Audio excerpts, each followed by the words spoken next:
It's time to take a look at what's happening around Wyoming for Wednesday, March 25th. I'm Mac Watson.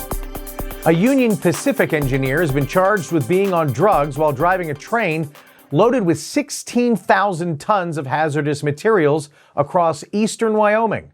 Cowboy State Daily's Greg Johnson reports that Christopher Richards told deputies he fell asleep a little bit and possibly, quote, for the whole trip. This Union Pacific train driver and engineer has been charged with reckless endangerment, also being under the influence of a controlled substance for an 8-hour trip that he did, driving a fully loaded, almost 16,000-ton train full of hazardous materials, flammable, some explosive type of materials, from Nebraska to Cheyenne. But he apparently had really bizarre behavior, according to this court file, that he urinated on himself a couple of times. He was just behaving aggressive and very bizarre with his coworkers. Laramie County Sheriff Brian Kozak tells Cowboy State Daily that the train was stopped prior to reaching the depot in Cheyenne, adding that Union Pacific was very cooperative in the operation. Reed Razner is accusing Wyoming Secretary of State Chuck Gray of hypocrisy for backing wind leases despite criticizing the industry frequently. Cowboy State Daily's Claire McFarland reports that Gray fired back, calling Razner's attacks desperate and linking him to what he calls Las Vegas values. Reed Razner kind of went on the offensive Monday, giving an interview and then later a statement about Secretary of State Chuck Gray's former aye votes in favor of at least 3 wind projects. And this is in contrast to Gray saying, woke wind is wrong for Wyoming and criticizing the industry as a whole, where he's also had issues with specific leases. And so Razner said that is an issue. He leveled some insults at Gray, and he also said that Gray did an about face on, and he did vote in favor of a gravel pit and then later came to be one of its biggest opponents. But Gray retorted saying that Cowboy State Daily should investigate Razner's Las Vegas values. It's potentially a jab because Razner had run to become city councilman in Las Vegas in 2017. Gray and Razner are in a growing field of Republican U.S. House hopefuls headed into the August 18th primary election. The mayor of Mills is frustrated that a Tuesday ruling postponed and scaled back a 440-megawatt solar farm. Cowboy State Daily's David Madison reports that the project was supposed to transform thousands of acres of private land into one of Wyoming's largest renewable energy installations. The mayor of Mills today told Cowboy State Daily that they've been tracking this, they've been holding up their end of the bargain, and they would like to see some kind of impact reassessment. They hoped that maybe a new hearing could be set and they could make their case. Look, we fronted these costs. These delays are costing us. The mayor also said that there have been talks about adjusting the impact costs and perhaps NextEra stepping in and filling some kind of financing gap Mills feels like it's been stuck in. The Industrial Siting Council on Tuesday approved an amendment to the Nino solar energy project's permit, pushing the construction start date from the original April 2024 target to or on before March 3rd, 2029. And the amendment also slashes the project nearly in half,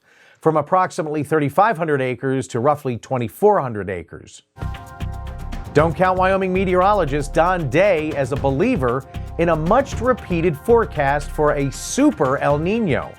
Cowboy State Daily's Andrew Rossi reports that although Day says conditions for an El Nino which would bring moisture to Wyoming are good, he says it's too early to predict a super version. Most meteorologists are hesitant to give you a forecast that's beyond 14 days, if that. So it's entirely possible we could be in an El Nino by the summer, but with the amount of time between then and now and several other factors that have contributed to Wyoming's weather for years at this point, we don't know exactly what's going to happen, which is why Cowboy State meteorologist Don Day says anything talking about a super El Nino coming is just clickbait. Several meteorologists say that an El Nino is forming over the Pacific Ocean. That means the ocean's surface temperatures are getting warmer along the equator, which always had wide-reaching impacts across the Western Hemisphere.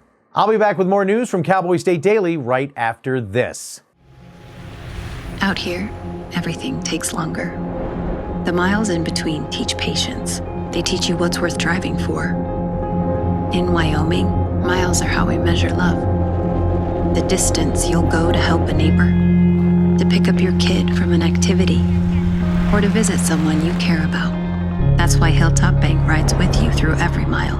We're not just close by, we're traveling the same roads. Hilltop Bank, member FDIC, equal housing lender. Cowboy State Daily News continues now. Chad Auer, who served recently as a senior policy advisor for the governor, declared on Tuesday he's running for superintendent of public instruction.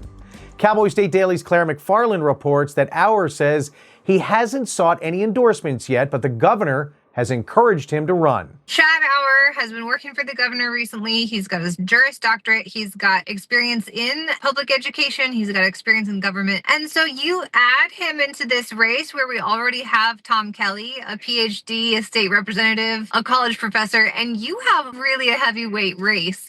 And Kelly said, yeah, I welcome Chad Auer into this race because it's going to be a good one for Wyoming. According to Auer's biography, he served 2 decades in educational leadership and as a teacher, principal, and school improvement administrator before earning his law degree from the University of Wyoming.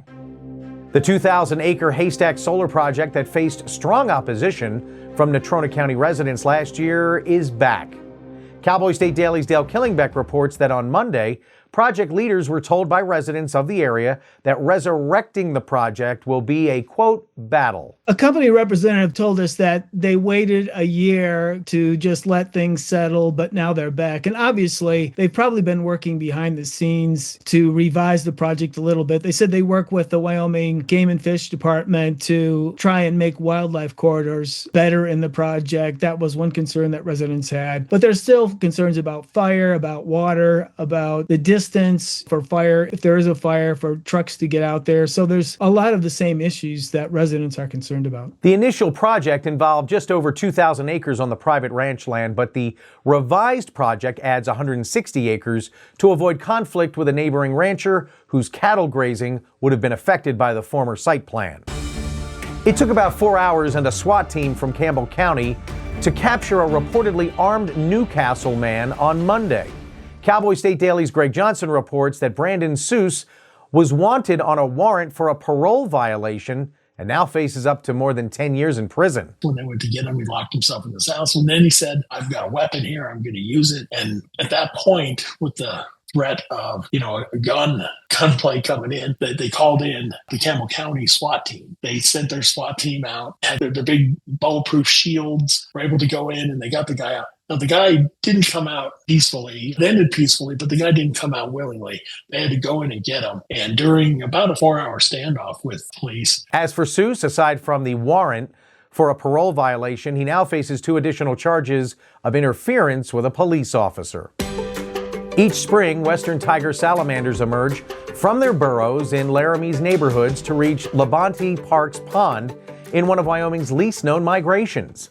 Cowboy State Daily's Renee Jean reports that for salamanders, this is an epic and dangerous journey. It is Wyoming's least known migration. It's kind of a hidden world in Laramie there with these creatures. They live in little underground burrows. You wouldn't think that they'd have a roommate that's a deer mouse. These guys will hole up with deer mice underground. It turns out to be good for them both. The salamander, the mouse poop, kind of attracts these insects, which the salamander eats. With all that breathing the deer mouse is doing, the environment's getting all humidified, which is what the salamander kind of needs. It is an amphibian. It's not a reptile. Western tiger salamanders at first glance seem like tiny snakes, but they're not. In fact, they're not even reptiles, they're amphibians.